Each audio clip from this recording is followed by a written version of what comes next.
Breaking news note video call చేసి అక్రమ వసూళ్లకు దిగుతున్న ముఠాను అరెస్ట్ చేశారు శ్రీ సత్యసాయి జిల్లా పోలీసులు.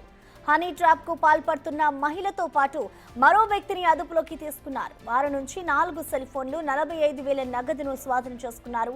లేపాక్షి మండలం కొండూరుకు చెందిన ధనుంజయ్ గత కొంతకాలంగా హనీ ట్రాప్ పేరుతో పలువురిని బెదిరిస్తున్నాడు. సుబ్రహ్మణ్యం అనే వ్యక్తి నుంచి 1,50,000, ఓ రెవెన్యూ సెక్రటరీ నుంచి దాదాపు 3 లక్షల రూపాయల వసూలు చేశాడు. ధనుంజయ్ వేధింపులు తట్టుకోలేక బాధితులు పోలీసులకు ఫిర్యాదు చేశారు.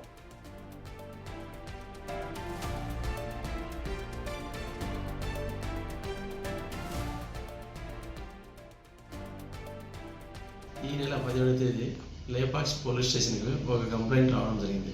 ఆ కంప్లైంట్ ఇచ్చిన వ్యక్తి ఎవరంటే సుబ్రహ్మణ్యం గారు.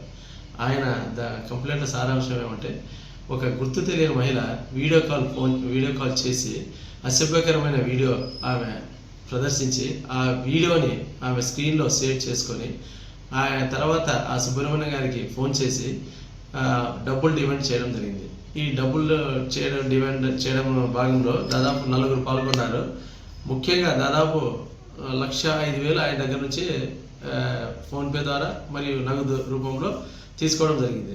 దీంట్లో భాగంగానే Lepakshi police station crime number 47/25 case register చేసి దర్యాప్తులో భాగంగా రాయశ్రీ పుట్టవర్తి ఎస్పీ మేడం అయిన రత్న గారి మేడం ఆధ్వర్యంలో రాయశ్రీ హిందూపూర్ డిఎస్పీ సార్ పర్యవేక్షణలో అందరు సిఐలు ఎస్ఐలు ఎవిడెన్స్ సేకరించి వాళ్ళని ట్రేస్ చేయడం. ఇక ఈ ఘటనపై పూర్తి సమాచారాన్ని మా ప్రతినిధి యోగానంద్ అందిస్తారు. యోగానంద్, చెప్పండి, ఏదైతే ఈ ఘటన ఉందో దీనికి సంబంధించి ఇటు పోలీసులు ఎంతమందిని అరెస్ట్ చేశారు, అసలు బాధితులు ఎంతమంది ఉన్నారనుకోవచ్చు యోగానంద్? గత కొంతకాలంగా కూడా ఈ హనీ ట్రాప్ వ్యవహారం హిందూపురంలో హల్చల్ చేస్తుంది. ముఖ్యంగా హిందూపురం నియోజకవర్గం చెందిన లేపాక్షిలో ఈ హనీ ట్రాప్ లో చిక్కుకున్న బాధితులంతా కూడా ఒక్కొక్కరు బయటకు వస్తూ ఉంటారు. ముఖ్యంగా ఒక గుర్తు తెలియని మహిళతో కొంతమందికి అయితే టార్గెట్ చేసిన వ్యక్తులకు కాల్ చేయించి ఆ కాల్లో న్యూడ్ కాల్ అంతా రికార్డ్ చేసి వాళ్ళు బెదిరిస్తూ వాళ్ళ డబ్బు దండుకుంటున్న ధనుంజయ అనే వ్యక్తిని పూర్తిగా అరెస్ట్ చేశారు. అరెస్ట్ చేసి మిగతా ముగ్గురిని కూడా, ఎవరైతే మహిళతో పాటు వాళ్ళ సంఘం మరో ముగ్గురిని కూడా అరెస్ట్ చేసి అతన్ని కూడా రిమాండ్ తరలించారు. అయితే ఇందులో గవర్నమెంట్ ఎంప్లాయీస్ అధికంగా ముఖ్యంగా రెవెన్యూ ఎంప్లాయీస్ ని టార్గెట్ చేసుకోవడం తెలుస్తుంది.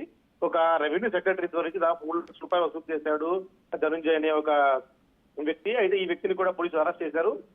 బాధితుడు ఎవరైతే ధైర్యంగా స్టేషన్ కు వెళ్లి కంప్లైంట్ ఇవ్వడంతో ఆ పక్కా ప్లాన్ ప్రకారం పోలీసులు కూడా ట్రాప్ చేసి వారందరినీ కూడా అరెస్ట్ చేసి రిమాండ్ తరలించారు. ప్రసన్న. Thank you Yoganand.